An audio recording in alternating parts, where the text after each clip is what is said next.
suis d'origine paysanne, donc j'ai toujours été en contact dans ce milieu-là. Et donc j'ai toujours été dans cette perspective de travailler le rapport art et nature. Je réalise des têtes que j'appelle des déesses et qui sont en fait une réactivation de la déesse primitive qui était présente dans toutes les civilisations très très anciennes et qui portait des cultes justement au rapport à la nature, mais qui avait ce pouvoir de se régénérer. Je me suis dit que dans notre culture actuelle, c'était peut-être important de la réactiver pour dire la fragilité de la nature et puis le fait que l'on était entouré par quand même de la beauté. Ça se traduit par des sculptures anthropomorphiques où il y a tout le temps des éléments du paysage, parce que le paysage représente en quelque sorte la nature d'un point de vue réel, c'est-à-dire qu'il y a de la végétation, il y a des animaux, il y a les êtres humains qui habitent, etc. J'ai fait connaissance avec Chaumont l'été dernier.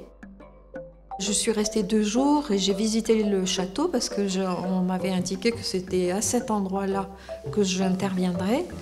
Et j'ai trouvé la salle du conseil où une sculpture tête a été faite en reprenant toute la thématique des tapisseries de cette salle et qui concerne les planètes et les jours de la semaine. Donc il y a toute une charge significative autour des références bibliques, gréco-romaines et très cosmiques. Et la deuxième sculpture, je l'ai orientée sur la thématique vraiment du vert, parce que là, ici, dans cette région, tout pousse, tout est vert, on ne souffre pas de sécheresse. Et donc j'ai fait une déesse verdure et qui exprime la puissance de la sève des végétaux.